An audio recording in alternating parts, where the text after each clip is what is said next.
인사 안 하는 분은 춥게 지내기로 결심한 줄로 압니다. 제가 못하는 일이 참 많은데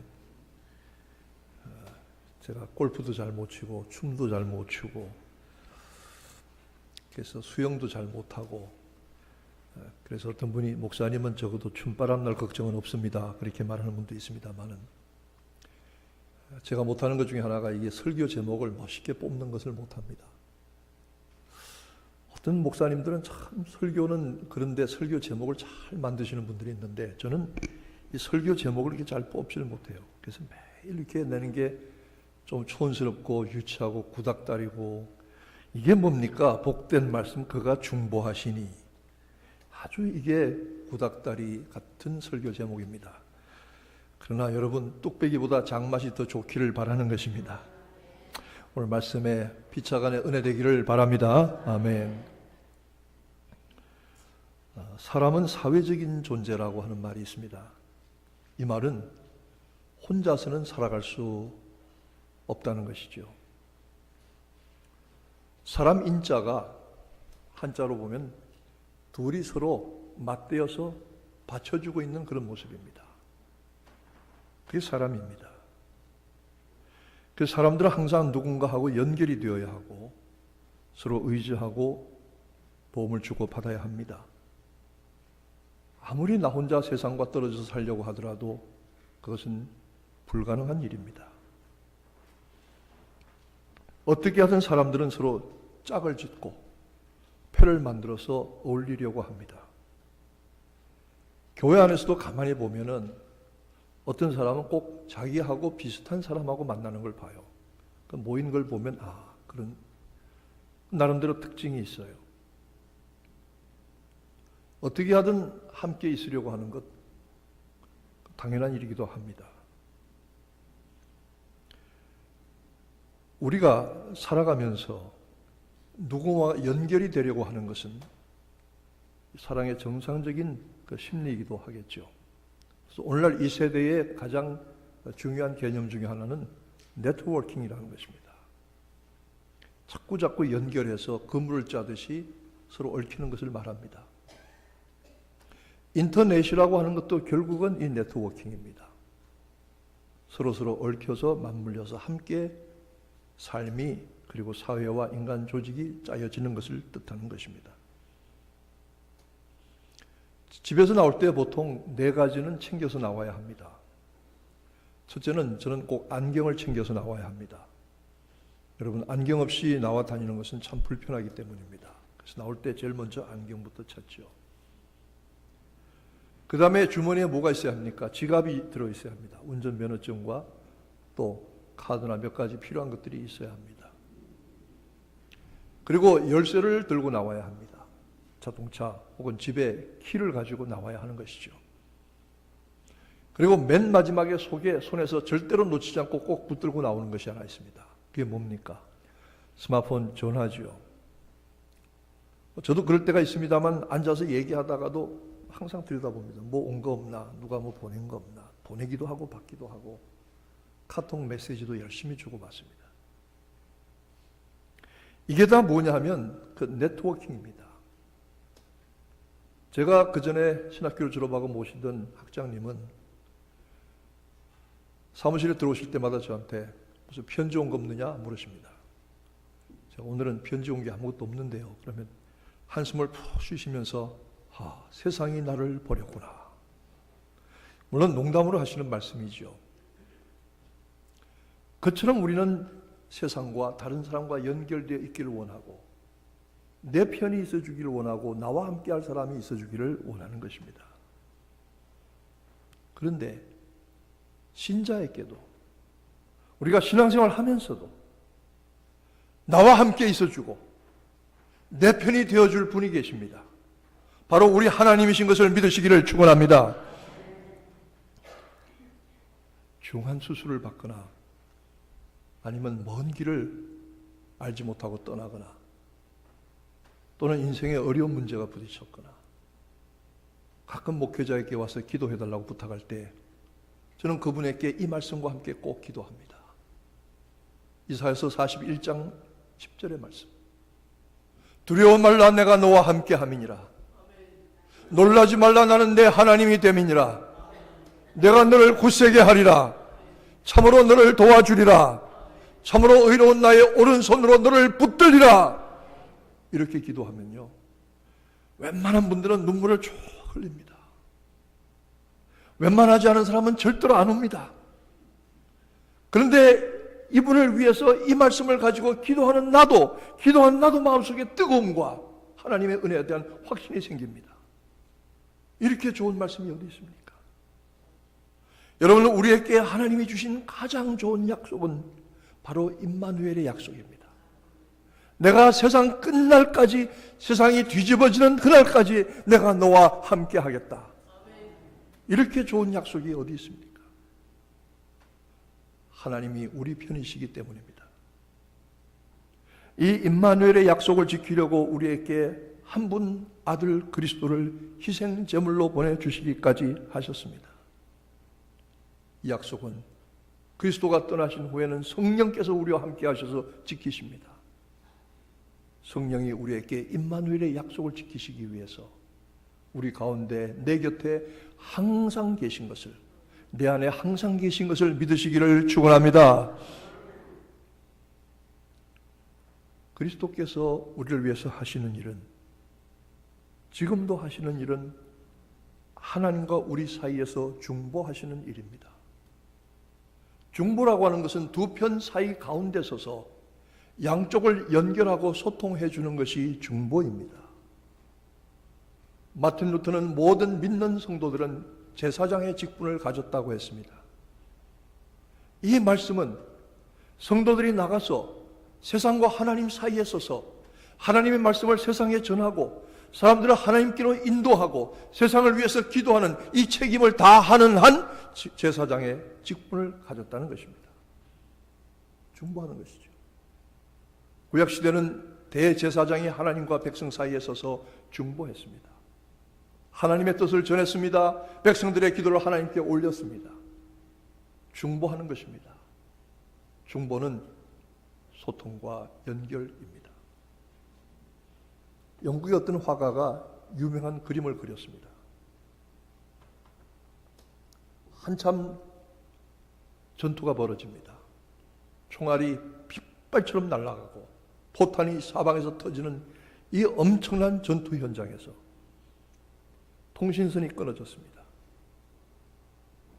지휘관이 명령합니다. 통신병에게 명령합니다. 우리 교도 통신으로 수고하시다가 제대하신 장로님이 계신데 통신병에게 명령합니다. 너는 가서 이 끊어진 통신선을 연결해라. 그래야만 이쪽 부대와 저쪽 부대가 서로 연결이 되고 지휘 명령이 전달이 된다. 통신병은 총알이 빗발처럼 날아오고 포탄이 터지는 그 사이에 목숨을 걸고 뛰쳐나갔습니다. 조금 있다가 전화가 다시 소통이 되었습니다. 지휘관의 명령을 전달하고 현장 부대에 보고를 받습니다. 그런데 전투가 끝났는데도 그 끊어진 통신선을 연결하러 나갔던 통신병이 돌아오지 않습니다. 가서 보니까 총알 맞고 쓰러져 죽어 있습니다. 그런데 이 통신병은 자기의 사명을 다하려고 끊어진 통신선을 연결시키려고 그 통신선을 입으로 문 채로 죽었다는 겁니다. 통신병이 그 통신선을 입으로 문 채로 죽어 있는 그림을 그렸는데 그 제목의 이름은, 그 그림의 제목은 소통입니다. 그리스도 예수께서 그렇게 하셨습니다. 하나님과 원수되어서 세상과 끊어졌던 우리들을 하나님과 연결시켜 주시려고 당신의 죽음으로 하나님과 우리를 연결하시고 소통하시는 것입니다. 그러므로 그리스도는 우리 편이십니다. 오늘 본문 말씀에 죽으실 뿐 아니라 다시 살아나신 이는 그리스도 예수시니 그는 하나님 오른편에 계신 자요 우편에 계신 자요 지금도 우리를 위하여 간구하시는 자시니라. 예수께서 나의 모든 형편과 처지를 내 편이 되셔서 하나님께 소통하고 전달하기 위해서 중보하시고 간구하시는 줄로 믿으시기를 축원합니다. 디모데전서 2장 5절은 하나님도 한 분이시고 하나님과 사람 사이의 중보도 한 분이시니 곧 사람이신 예수 그리스도, 그리스도 예수시니라 이렇게 말하셨습니다. 그러므로 우리는 어떤 어려운 형편과 처지와 상황이 있다고 할지라도 주님께서 우리를 위해서 하나님께 대신 간구하여 주심을 믿고 힘과 용기와 소망을 얻는 것입니다. 하나님은 내 편이십니다. 하나님 왜 내 편이십니까? 자기 아들도 아끼지 아니하시고 우리에게 내어주신 그분, 아들까지 아끼지 아니하시고 우리에게 주신 그 사랑, 말로 할 수 없는 하나님의 은혜와 사랑입니다. 미국의 중서부에 어떤 웨슬리안 교회 목사님이 계셨는데 그 목사님에게 3살, 4살 난 아들이 하나 있었습니다. 이름이 콜튼이라고 하는 아들입니다. 개구장이기도 하고 아이가 상당히 활발한 아이입니다. 근데 이 아이가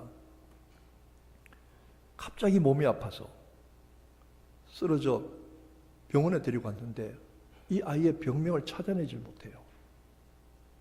이곳저곳에서 옮겨 다니다가 어느 큰 병원에 갔는데 최종적으로 진단이 맹장이 터졌다는 겁니다. 그런 맹장을 제때 수술하지 아니하고 묵혀두면 이게 골마 터져서 아주 복잡하게 되는데 목숨을 잃을 뿐만 아니라 그 염증이 온몸에 퍼지기도 합니다. 긴급한 상황이 생겼습니다. 그 아이를 위해서 아버지 목사님은 다른 방에 가서 간절히 기도합니다. 하나님 살려주세요. 그 어머니는 또 다른 방에 가서 전화합니다. 가족 친척들에게 전화합니다. 이런 상황이 생겼어요. 기도해 주세요. 여러 달 동안 고생한 후에 아이가 겨우 회복이 되어서 퇴원해 왔습니다. 그런데 이 아이가 무심코 툭툭 던지는 말이 부모가 깜짝깜짝 놀랄 얘기를 합니다. 무슨 얘기냐? 천국에 갔다 온 이야기를 하는 겁니다. 저는 천국에 갔다 왔다는 사람 잘 안 믿습니다. 옛날에 뭐 어떤 사람이 한국과 미국을 다니면서 한인들 상대로 천국을 보고 왔다. 그래서 한참 뭐 집회도 하고 돈 걸고서 다 갔습니다. 그 펩시콜라인지 펄시콜라인지 하는 그런 사람 하나 있었습니다. 우리 집에도 그런 사람 하나 있습니다만 전 잘 안 믿습니다. 근데 이 아이가 천국을 갔다 왔는데 그 말이 처음엔 그냥 꾸며내는 이야기인 줄 알았대요. 여러분 어린아이들이 한 3살, 4살 정도 되면 2가지의 이 발달의 단계를 거칩니다. 여러분도 경험하셨고 저도 해봤지만 첫 번째는 YAG라는 게 있습니다. 애들이 맨날 물어요. 질문해요. 아빠 이거는 뭐야? 저건 왜 저래? 저건 왜 그런가? 저건 물으면 부모들이 아주 귀찮아요. 그 처음엔 좀 대답해 주다가 야 임마 크면 다 알게 돼 있어. 어른들이 맨날 하는 답이 그죠. 크면 다 알게 돼 있어. 시끄러워 조용해. 아이들이 그 다음부터 질문 안 해요. 아이들의 호기심과 이런 지식에 대한 욕구가 사라져 버리는 거예요. 어떤 어머니가 하도 아들이 귀찮게 하니까 야 임마 크면 다 알게 돼 있어. 엄마도 몰라. 그랬대요. 그랬더니 아들이 어디 가서 이만큼 두꺼운 책을 가져오더니 던져주면서 엄마 공부하고 대답 좀 해봐. 응?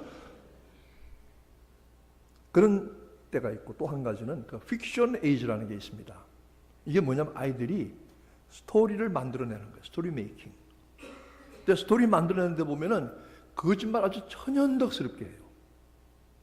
그리고 꼭 모르는 사람이 들으면 진짜처럼 얘기를 해요.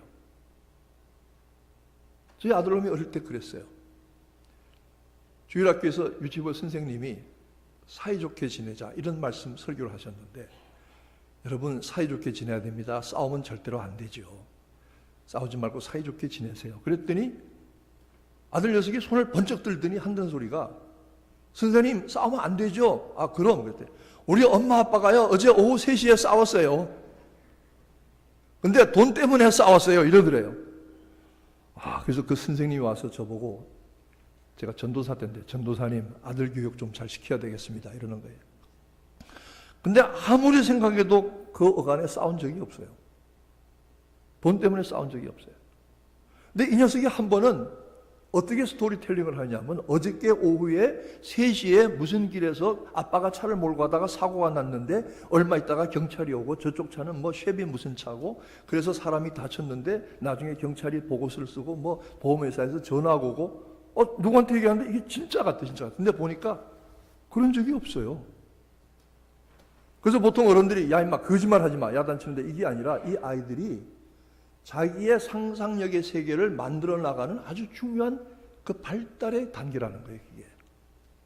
그럴 때는 꾸짖지 마시고 그 아이들에게 맞장구를 쳐주라는 거예요. 그래서 그 다음에 발전시켜 주라는 거예요. 그래서 이 목사님 아버지는 아들이 그렇게 말을 꾸며내는 줄 알았대요.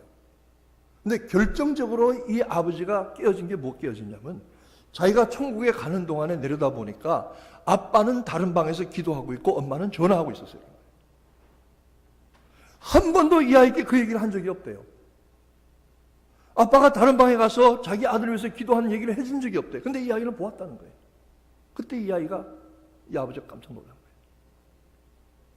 천국에 갔는데 더 놀라운 것은 이 아버지의 할아버지를 만나고 왔는데 이 아버지의 할아버지 모습을 전하고 이름까지 기억하고 있다는 거예요. 할아버지 이름이 뭐잖아. 아버지하고 이렇게 저렇게 놀았다면서 그 아버지가 어릴 때 스토리를 그대로 이 아이가 손주가 자기 증조 할아버지한테 듣고 와서 얘기를 하는 거예요. 너무너무 놀란 거죠. 세상에 이럴 수가 있는가. 천국의 얘기를 하는데 이 모든 이야기들이 하나도 어긋남이 없더라는 거예요. 성경과. 천국의 분위기가 어떠냐 물으니까 정말 멋있었어요. 하나님 너무 멋있는 분이에요. 아이들이 그렇게 He is so nice.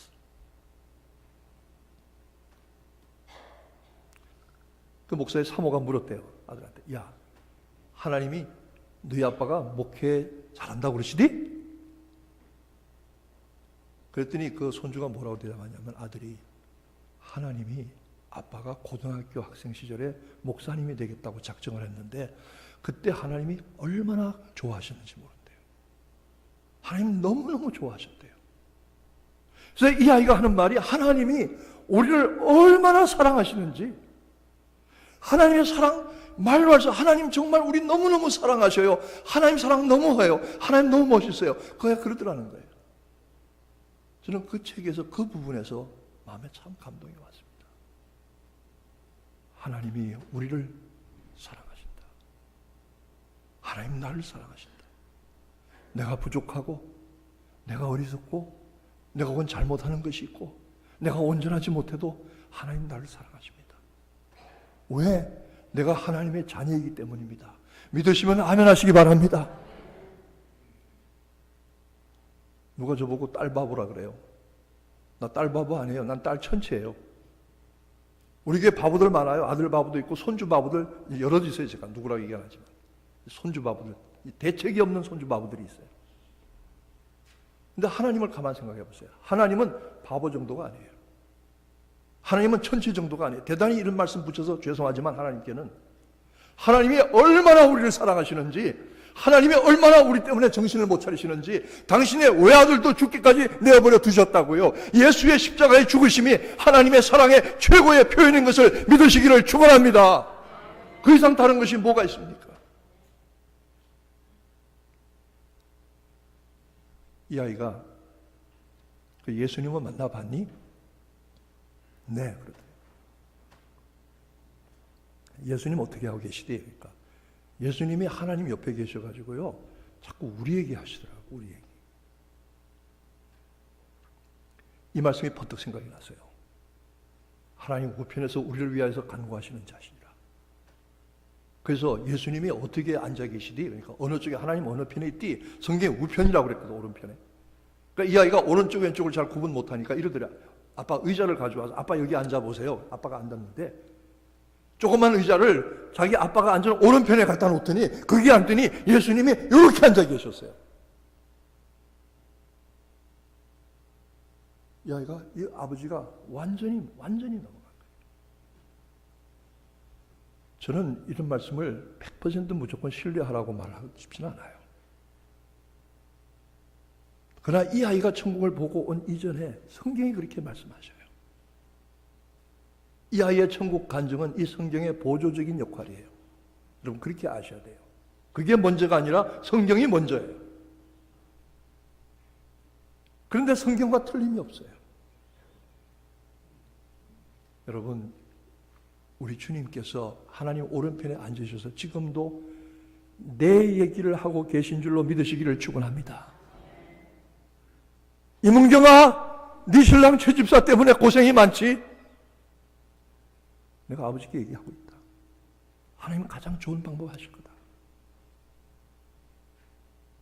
아무개야, 내 인생에 문제가 많지? 네가 너 기도하는 거 알고 있다. 내가 아버지께 말씀드렸다. 얼마 전에 제가 새벽 기도를 하는데 어떤 분이 다 나가고 저만 남은 줄 알고, 제가 있는데 저도 없는 줄 알고, 아무도 없는 줄 알고 혼자서 부르짖 기도하시는데, 저는 그분의 기도가 뭐라 기도하시냐면, 하나님, 나를 데려가시든지 내 기도를 들어주시든지, 하나님이 해결해 주고 결단을 내려주세요. 나를 데려가시든지 기도를 들어주시든지. 저는 그 기도 듣는데 왜 제 가슴이 철렁했냐면, 제가 얼마 전에 똑같이 그렇게 기도했거든요. 제가 똑같이 기도했거든요. 하나님, 나를 데려가시든지 내 기도를 들어주시든지. 저 지금 가는 거 좋아요.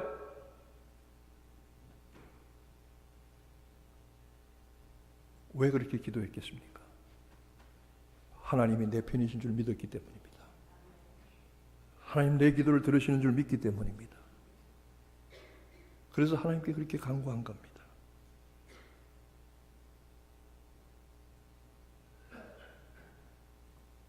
성경은, 오늘 본문 말씀은 이렇게 말하고 있습니다.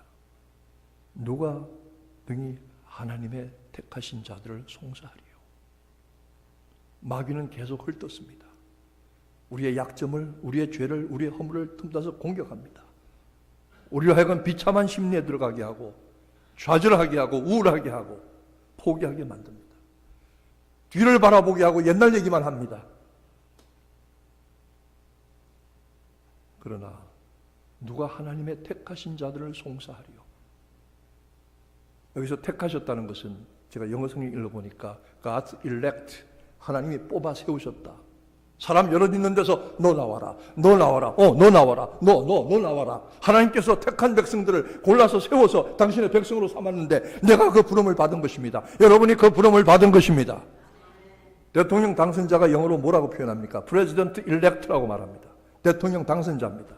대통령 아닙니다만 장관들이 꼭같이 가서 보고하고, 대통령을 경호하듯이 똑같은 경호팀들이 따라붙고, 대통령에게 주는 모든 권한들을 미리 부분적으로 나누어 줘서 대통령의 일을 준비하게 합니다.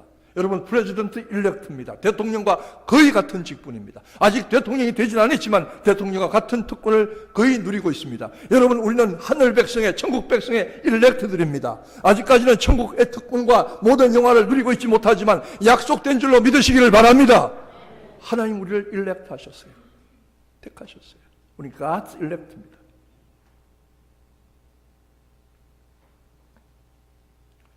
내가 확신하노니 사망이나 생명이나 천사들이나 권세자들이나 현재 일이나 장래일이나 능력이나 높음이나 깊음이나 다른 아무 피조물이라도 우리를 그리스도 예수 안에 있는, 우리 주 그리스도 예수 안에 있는 하나님의 사랑에서 끊을 수 없으리라. 그가 중보하십니다. 하나님 우편에 앉아 계십니다. 우리를 지극히 사랑하시는 그 하나님께 우리의 형편과 처지를 말씀하고 있습니다. 여러분, 저는 로마서 8장을 여러분이 사용하게 되기를 바랍니다.